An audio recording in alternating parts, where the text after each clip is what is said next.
เก็บข้าวเก็บของพี่น้องเตรียมจะย้ายบ้านหาบทอยู่ก่อนพี่น้องเอ้ยเมียนคลองไว้เนาะพอสิมาเฮือนใหญ่ทุกของแล้วพาลูกทุกของเลย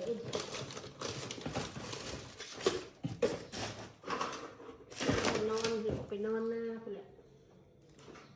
หาคออยู่อาศัยอยู่อีกสักก่อนสบายดีเด้อพี่น้องเก็บของเสร็จกันนะมันบวิดประตูตัวนี้นะเดี๋ยวมาเงินมืออื่นจ้าโอ้ย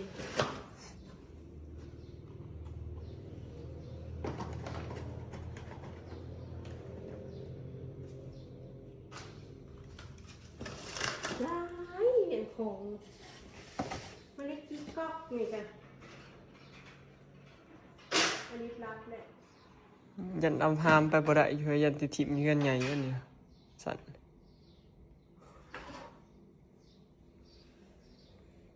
อีพวกหยานี่มันมีสั่นพวกอันนี้ต่างหากคือในกู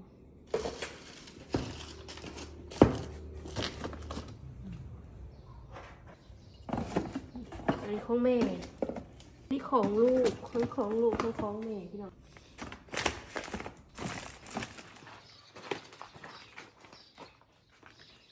เพิด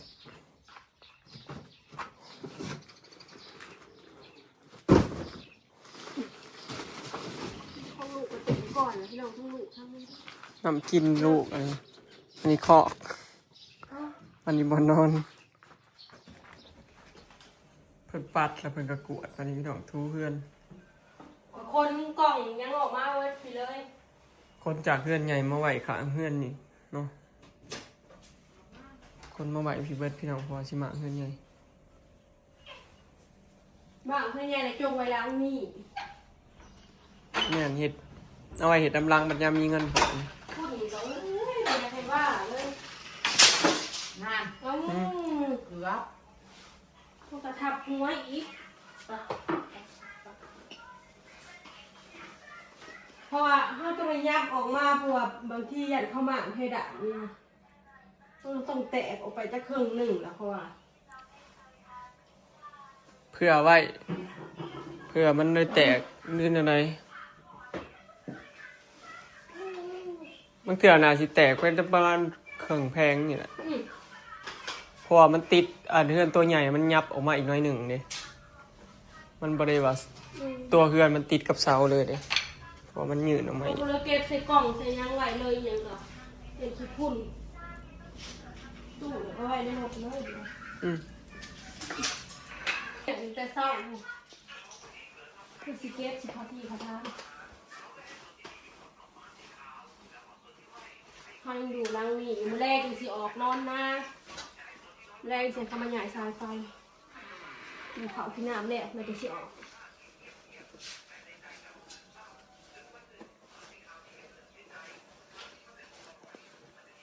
บางเถื่อก่อนสิค้นเครื่องคลองออกไปก่อนด้านเทียวเดียวบ่เบิดตัวที่มันติดในรถมันจากปะมันขามไปประกอบว่านอนบนเงี้ยไว้แล้วก็ประมาณ2 เถียงเครื่องลิตรกับชิเต็มรถเลยพอเดียวออกก็ได้แล้วมันหกออกไปกับบริมีบอลไว้ได้นานๆก็ได้ออกไปพอได้นุ่งแล้วก็เขาก็ได้เข้ามาแล้วเป็นเครื่องกระป๋องกระแปดนะ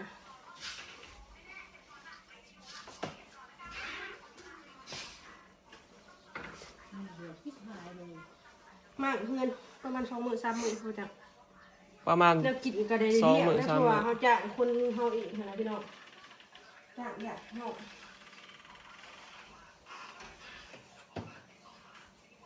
ถ้ามาจ้างคนอื่นก็ไม่ได้เรียกนะถ้ากินนี่กัน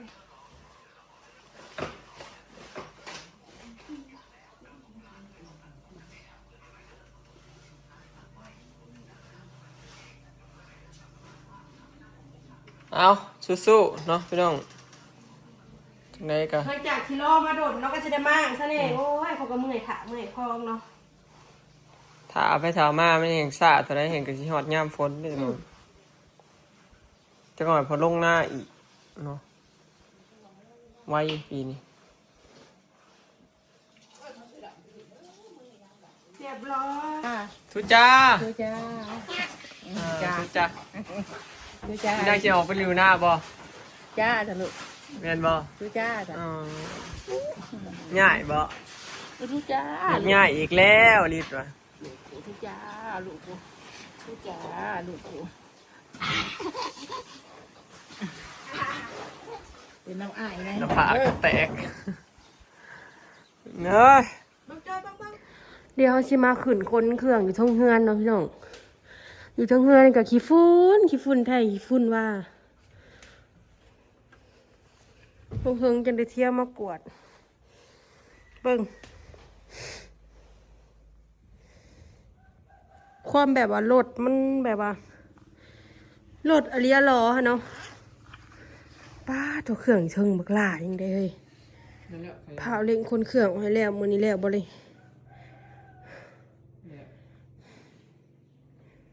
ปาดกล่องผ้าห่มกล่อง คุณ ผ้า ก็ตัก ห่ม ไปใส่ก่อนจังเนี่ย กล่องผ้าห่มเขาต้องเอาไปไว้ในตู้เนาะ เอาซุ่มที่มันง่ายก่อนเริ่มจากนี้คน พวกอันนี้ยังกล่องเอาไว้ในรางหัวเฮือนนะ แม่น ที่มันบ่เปียกบ่มีแนวเลยถิ่ม มาเทื่อนเทื่อนแล้วนี่ก็บ่มีวันว่าอีก เป็นเวรนี่สิเฮ็ดห้องเก็บของอีกแล้วพี่น้องเอ้ยบ่มีห้องเก็บของนี่แมลงเขาสิมาย้ายสายไฟให้นี่เนาะปวกลืดหมอดกินเล่นน่ะก็ได้เฮือนน่ะไหม้มันยังดีเบิ่ง แม่นบ่ทันมีพวกที่จัก กินแต่ค้างมันทั้งลุ่ม แม่นที่จะ อีแหละชะลอจะมาอยากไปเฮ็ดเฮือนอยู่นาได้งามเลยแหละหลังบักใหญ่เลย ใหม่ก็ใหม่งามพี่น้อง เออ ใหม่เนี่ยก็ไว้ กระเบื้องก็ไม้แคนได้พี่น้องเนี่ยบ่ฮู้อะไรคนฮู้จักบ่ฟังแล้วสิเอิ้นว่าหยังมันเป็นไม้ที่แกนเนื้อแน่น ไม่ไม่แค่นคือใหม่อยู่ไทยเกินใหม่ตะเพียนบ่ ไม้ตะเคียนบ่ ตะเคียน แม่นบ่มันสีดำพี่น้องเบิ่งขนาดบ่ได้ทาสีมันดำงามเนี่ย แก่นมัน ไปเฮาสิไปเสาะไปทาสีใหม่ ทาสีดำสีอันเนี้ยก็สีตะหมูอ่ะสีแดงเลือดช้ำๆนะเนาะไปเฮ้ยสู้ๆฝุ่นโอ้ยมันบ่มีเพดานมันก็ลงไปทั้งลุ่มนั่นเด้เฮาถูมื้อกลางคืนมื้ออื่นมาคือบ่ได้ถูนี่ ดีแต่ว่าบ่แลน่ะบ่ได้ห่มดอกผ้าห่มอันนี้บ่ได้ห่มจักเทื่ออันนี้ที่ผ้าห่มคูเมอร์น่ะค่อยซื้ออันนี้ผ้าห่มแม่ตั้มสมัยเป็นสาว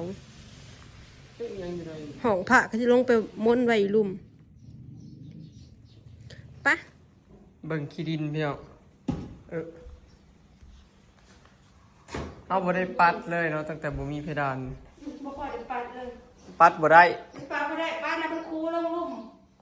เฮาก็เลยบ่ตอกมันเลยพี่น้องลงน่ะ ขณะมันคุลงหลุมเบิด ถ้าปูบ่แรงนี่ตื่นเช้ามาก็เอาคืน ตัว ร่างใหญ่เกินไปเลย แม่น ยกบริบูรณ์เนาะเงี้ยมีด้วยสั่งมาเปิดงานถึงแต่ข่อยหอด3 ปีแล้วก็แม่กันเฮ็ดงานในไทย3 ปี เสียดายเนาะเสียดายเงินเนาะเฮ็ดมาบ่ได้อยู่เฮิงสัก บนลายแซนเนี่ย พวกกิน ไม่2-3 แสนบาทสมัยตะกี้ไม่มันได้แพงเลยสมัยสลอยยังน้อยนะพวกมาไม่อยู่บ้านสลอยหลานนะเขาแก่คือรถ10 ล้อรอขาย แม่นเดี๋ยวนี้บ่มีแล้ว โมมีแล้ว แต่ไม่กรุงยังหายากแล้วเสมอนี่ ไม่งามแบบทีละแพงกูมูนะคือใครจะก็เอิญไม่ตะเคียนบอกไม่บอกเลย น่ะสิแม่นเขาว่าไม่แคนบ้านเฮาน่ะสิเอิ้นไม่ตะเคียนตัวนี้แม่นบ่พี่น้อง เป็นไม้เหนือเนี่ยเนาะ เนื้อแก่นหายากก็แข็งไม่ เอาไม่เยอะสื่อซ้ายไฟไหน หลังคากับกระเบื้อง สมัยตะกี้หิดกระเบื้องกันพี่น้องงามพอดว่า อิดไปตามยุคตามสมัยซื้อมือนี่บ่มีไฟใส่แล้วกระเบื้องมันจะใส่สังกะสีโมเดิร์น เป็นซุ้มเงินที่แบบคนบ่มีเงินเห็ดเนาะทุ่งกันแล้ว เห็ดง่ายเบิ่งทางพี่ก็ยังจะตู้แล้วสิคนลงโมเดิร์นมันเห็ดง่ายแล้วก็บ่เปลืองขาวบ่เปลืองซียัวสื่อจุดเดินหน้าเดินหลัง ที่จักมือและไม่รู้ไรรับ3 มื้อครับ ถ้าเบิ่งว่าสิจักมือพี่น้องเนาะ พอมันก็สิขอสิมากเนี่ยก็ได้อันนี้เนาะซุ่มมันคาแอบอันนี้นะมันสิตอกออกเลยขอซุ่มนี่มันสิงัดเนี่ย แสลงเขาจะเอาได้ทางนั้น มีวิธีของเขาเนาะ สร้างเขาเคยมากเขาบ่ยากหรอก ไปเด็ก เบิ่งในของบ่แม่นน้อย ลายขนาดคองแม่ ๆคนมาแต่เทิงเฮือนพุ่นพี่น้อง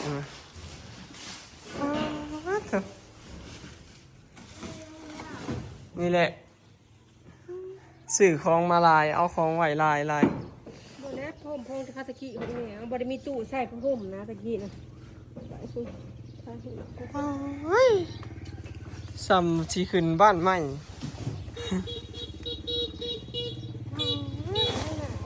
ตู้เตอร์นี่พี่น้องมึงมาเบิ่งทางด้านหน้าโอ้ยมีเงี้ยลอยคนของเขาอันบ้านใหม่บนนี้ คนเมื่อเช้าเนี่ยจดหัวมัวข่อยความเครื่องความลายนะเนาะจ้างกันแล้ว สร้าง เปิดตรงนี้ สร้างมามั่งใช้ไฟออกให้พี่น้อง ปกติตีออกหน้ามือได้เพราะอยากเปิดปกติเห็ดกินหมอ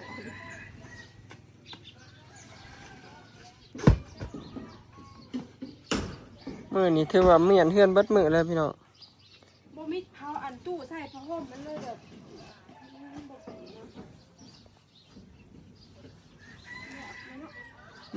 และบอนไว้ของใครจะมาไว้บอนของโฮมมันมีเงินนอนเนี่ยสาเหตุที่เขาบอกเอาตูบออกอัน ออกนะ น่าจะเป็นสิละไว้เก็บของแบบเฮาเอาไว้ขอบผ้าห่มแยกคนตกยังเปียกเนาะ สรุปก็คือไหวนี่พี่น้องเละ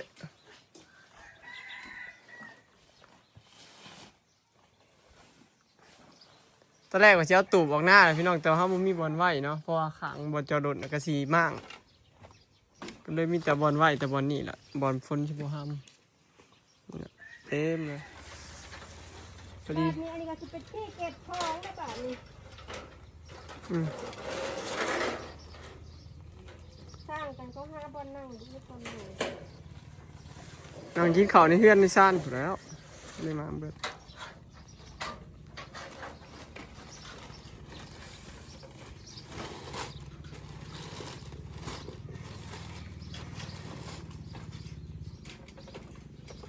ญาติพ้นโต๊ะพวกนี้มันคือคุ้มอยู่เหรอ มื้อนี่นะ10%ผลที่ตกนะเบิ่งคอยเบิ่งมา คือมันขึ้นช่องคนมือ แต่เอามื้ออื่นนะ0%มื้อก็0%แต่มื้อนี้10%โอกาสฝนที่ตก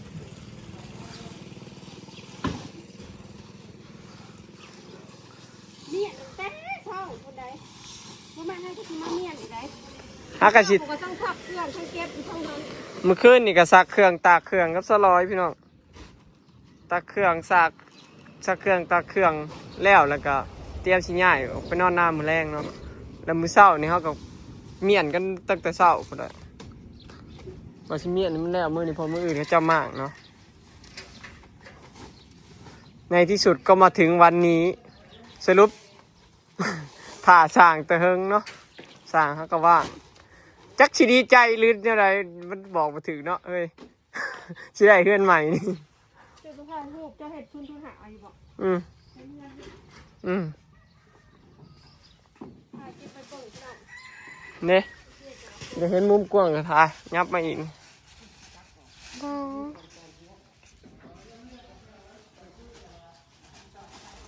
เดี๋ยวคนเครื่องกันเนาะพี่น้องเนาะ เดี๋ยวสิค้นเครื่องซอยกันกับพี่น้องเนาะคลิปนี้ก็สิขอเก็บภาพบรรยากาศไว้สำนี้เด้อเนาะพี่น้องถ้าเบิ่งว่าคลองเบิดนี่เนี่ยสิเต็มบ่เนาะ ไปน้ำเด้อพี่น้องกดติดตามตอนต่อไปเนาะ ฝากติดตามเด้อพี่น้องเนาะสบายดี